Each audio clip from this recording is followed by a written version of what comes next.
Hi there. So we just had a breath work session that I do on Fridays. Well, I do either EFT or breath work for my coaching clients, whether they're private clients or my group or whatever.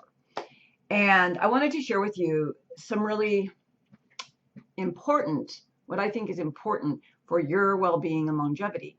Because, I mean, come on, you don't want to wait until you're on your deathbed and find this out. So back in, and I learned, by the way, I want to credit 𝒂𝒂𝒂𝒂, who is my 𝒂𝒂💂💂, who wrote the book called, I think it's called Just Breathe, but he's also my teacher. And he's been doing breath work for 50 years. So he studied everything from Wim Hof to holotropic breathing. So I learn it all, right? But he is like the absolute expert in the entire world. So if you have never read his book, Just Breathe, 𝒂𝒂𝒂𝒂, highly, highly recommend it. Anyway, one of the things that we learned is something that happened in Massachusetts, and I can't remember what year, but it's called the Farmington study. And I'm guessing it's because Farmington was a town that people like lived in for their whole lives. Like you couldn't do this in, say, Reno, because it's transient, people are coming and going. But they embarked upon this study that lasted 20 years. So obviously it was the people who lived there for 20 years. And they wanted to crunch numbers and see what came out of it. Like what made people live longer than the people who didn't live that long. And what's really, really interesting is the people who lived the longest it wasn't diet and it wasn't genetics. Are you ready for it? It was lung capacity. Lung capacity. I want you to think about that. Now, could stress be a correlation? Absolutely. Why? Because stress is what causes us to breathe more shallow, more quickly. Tortoises and whales, Dan said, live to be up to 150 years, where our friendly little house dogs, 10 or 12 years, and they're always breathing. Now, and I want to clarify, because one of my clients asked me the other day, because we did a breathwork session and I had her doing the yoga breath of fire. You can either do that with your nose closed or your mouth closed. And in this one, we were doing it like this. And she's like, well, you just said dogs live, yeah. But you're not walking around like that 24/7, right? There's a time and a place for all types of breath work. And there definitely is a time for breath of fire, because it does something different with the oxygen and the gases in your body. I'm not going to have you do it 8 hours a day. So when I say dogs, don't think, oh my gosh, I can never do, because there is a time and a place for it. So that said, our lung capacity has everything to do with how long we live. I want you to really grasp that. And right now, if you're 30, 40, you're like, yeah, whatever. But when you get to be about 50 or 60, those extra 5 to 10 years, and that's how long it can take off, 5 to 10 years can add up. There's another book called, I think it's just called Breathe, by, can't remember his name. It's the yellow book. He's the guy that married the girl that invented Spanx. That's how I remember him. Anyway, he just did a lot of research on breathing. And what his research revealed is that people who breathe through their mouth at night, even if it's not fast, shave about 6 years on average off their life. We have to think about these things. We're all like, I want to make a lot of money. I want to manifest this. But you know what? You got to have a body, and you got to have a brain, and you got to have breath. And we tend to throw breath, and I know I do videos on breath, probably once every 2 weeks, but it's that important. And it's so ironic to me, and I'm guilty of this, so I'm not pointing fingers. It's so ironic how something that is so important we put aside. And we think, no, it must be some new manifestation technique. I must need a new tool.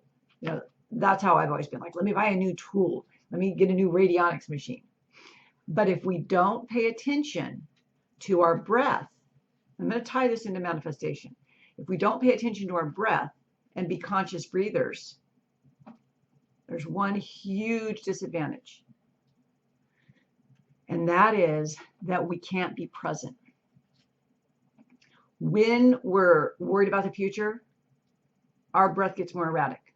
When we're sad about the past, our mind's in the past, our breathing is in the past. It's when we're consciously breathing, whatever breath work you're doing, you're in the beautiful present moment of now. And I used to roll my eyes when yoga instructors used to say the present moment of now. I'd be like, whatever. But as time went on, and as I learned more things, and I had more teachers, and I read more, and I manifested more, I really began to understand that the one thing that we're in charge of is our attention. And I have a whole other video I'm doing on attention. But you can't pay attention if you're not present. So I'm not saying you can't manifest if you don't breathe consciously. I'm saying you can't manifest if you don't pay attention, and you can't pay proper attention if you're not in the present. And you can't be in the present if you're not consciously breathing. See how I wove all that together? The other thing that's really, really relevant to manifestation is that when we hold charges in our body, fear, anger, resentment, frustration, depression, sadness, even excitement. And I know that seems strange, but when we have these charges, it means our body is out of equilibrium.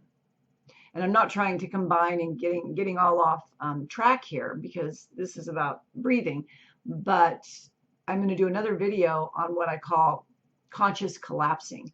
And I borrowed the idea in part. It came from the law of polarity and Katie Byron and Robert Fritz and Dr. John Martini, who I love. And it's this process where we can collapse with using our mind. We can collapse the charges that have probably been holding us back for our entire lives. But these charges get stuck in our body.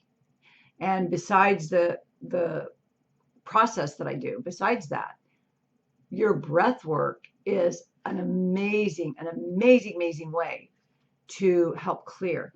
When we do things like EFT, I will have my clients think of something that is upsetting or frustrating or whatever they want to work on. And I'll have them think about it and feel in their body where it is. And then we'll tap it out using the meridians. EFT is absolutely proven to be very effective, I think, in 87% of the research, 80% of the time. And that's a really high standard. And so just for comparative purposes, understand that the placebo effect with antidepressants is more effective than antidepressants. I want you to really think about that. People will go to their psychiatrist and they'll say, I need something for anxiety, I need something for depression, and they'll get a pill. And that pill, I think it's about and I don't want to quote incorrectly, but I think it's around the 67% mark of efficacy. But when people take a pill and nothing is in it, it's a placebo effect, there's a greater efficacy. They improve more. Think about that. No pill with the idea that this is going to fix you. That's your own brain, baby. That's your own pharmacy in your head that is healing you, that is fixing you, that is making you feel better. Not that you need fixing. So when we compare that to what we're talking about here, it's really, really something to think about, isn't it? It's really something to think about. Anyway, I'll get back on track here. So we really want to be able to understand that these charges get in our bodies and they stay there. But with EFT, we're thinking about it, we're bringing it up, and then we're doing this. And that helps it come out. So I do EFT sometimes, and I have people yell and I have them cry because they're releasing the charge. They're releasing the charge. And that's a beautiful thing. Breath work is different in that you don't have to feel anything. And honestly, when you're going through a breath work session, like I'm not talking about a 5 or 10 minute one. I'm talking about like 15 minutes to an hour. And an hour is really hard. I do 15 minutes every day. And then every couple of days I do 30 minutes. And then I try once a week to do 60. It's very hard. It's not like, oh, let me go to a yoga class and it's no big deal. It's hard. Breath work is hard. I'm not going to lie, especially if you have a dysregulated nervous system like myself and everyone I know. But mine is like 80% better than it used to be. So it's because of breath work and all the other stuff. But breath work's a really big staple part of it. So I'm going to give you an example. When I did my first 15-minute breath work session, and you with headphones and eyes closed, and they have music in the background, and you don't have to have a teacher. I like to work with a teacher, but you can do these on YouTube. You can find a breath work on YouTube, and you just lay down or sit in your chair, and you're just doing it, whether it's in and out through your nose or through your mouth or whatever the teacher is having you do. And about a few minutes into it, you're going to be like, I'm done. I need to go water the plants. This is hard. I'm getting dizzy. I don't like this. This isn't doing anything. That is 100% your ego mind popping up. And so you've got to get through that block. And I've been working in human development for 30 years. So when it first hit me, I'm like, this isn't a mental block. This isn't my ego. This is like, it's really just not doing anything. That was a mental block. So over time, when I got better at it and I started doing it, a really interesting thing happened. And because you're focusing on your breath, and this particular time I was doing no break in between. When it gets to the top of the breath, you just go right out. So it's just a closed-eyed music. And all of a sudden I had this memory pop up. Because you're not thinking, because you're focusing on the breath, and the only thoughts you're thinking is, when is this going to be over? And oh my God, this is hard. Can I keep going? And I had this memory pop up of something that happened when I was like 10 or 11 years old, where there was a telephone pole in our backyard, and a lineman, I didn't even know it was called a lineman back then. A lineman was up on the telephone pole, and he got shocked, and he got thrown to the ground. And I was in my backyard at the time, and my mom wasn't home. And I went over to the fence, and I'm watching, and all of a sudden it was a blur, like paramedics and the guys trying to resuscitate him, and he died. And I haven't thought about that in 40 years. I'm doing 15 minutes in with breath work, and this memory comes up, and I didn't have any emotion connected to it. It just came up and went out. And so the reason I'm sharing this with you is because I'm sure at that time in my life, even though I had what I would call a pretty violent childhood, not because of my mom, but because of my dad, I'm sure I did what everyone does when they face a shock or trauma. And those gasps of air get stuck in our body. And then the next thing comes along. And so we have these trauma packets, big or small, doesn't matter. We have these trauma packets. And while EFT may help us get to it, I've been doing EFT for 25 years, and that memory has never come up. But I'm knee deep in breath work, and it came up and it passed. So I want to share that. I want to be vulnerable and transparent and share that with you, because it was really, to me, a testament that I didn't have to feel the emotion. And I don't honestly have any emotion about it. I'm sure as a kid I was in shock, and I was like, and my mom wasn't home to help me process, so it never got processed. And that's what trauma is.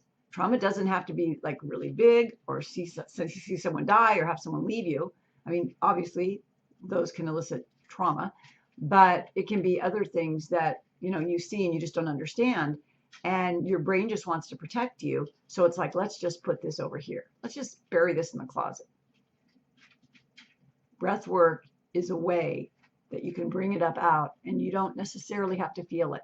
Now, I have been on, in fact, recently on Zoom calls where there's like a couple hundred people, and we're doing really intense breath work. Like you lay down because you're doing it on a yoga mat, even though it's on Zoom, and people will cry and they'll contort, and it gets really heavy duty. And I'm not recommending that. I mean, I coach people in business. People in business usually aren't like, hey, Tamara, let's do a contortionist breath work. We're not doing that. But I'm telling you, you will live longer, you will manifest more greatly, and you will feel better if you start paying attention to your breath. Just consciously breathe.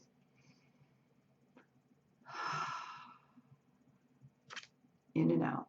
Just 5 minutes a day. And then maybe do a 10 or 15 minute like session with eyes closed and really practice. The idea here is, you can look at it medically, just increase your lung capacity. I'm going to give you one tip before I go that I learned from my Russian teacher, Whittley. Love that guy. And I'll show it to you. But you hold your breath, you bring it in, and you take as much as you can, and then you hold it, and then you pound your chest. And it expands your lung capacity. Okay, so let's do one. Let me put my necklace in here. Let's do one. Breathe in, and then you're going to keep sucking in through your mouth. Ready? More. More. More. Hold it. Hold it. Keep holding it as hard as you're able to without hurting yourself. Keep doing it. Don't stop. Don't let it out. Keep holding it. Keep holding it. Hold it a little longer. A little longer. And when you feel that rush of chemicals, better than ayahuasca, sorry to say. I don't do plant medicine, but I know for 100% fact that you can get the same high from breath work. I know that for a fact because I've done both. So I'm just telling you. Okay, so breathe. Increase and expand your lung capacity. Breathe, breathe, breathe. I hope you breathe, and I hope you have a beautiful weekend or day or whatever, whenever you're watching this. See you next time. Bye-bye.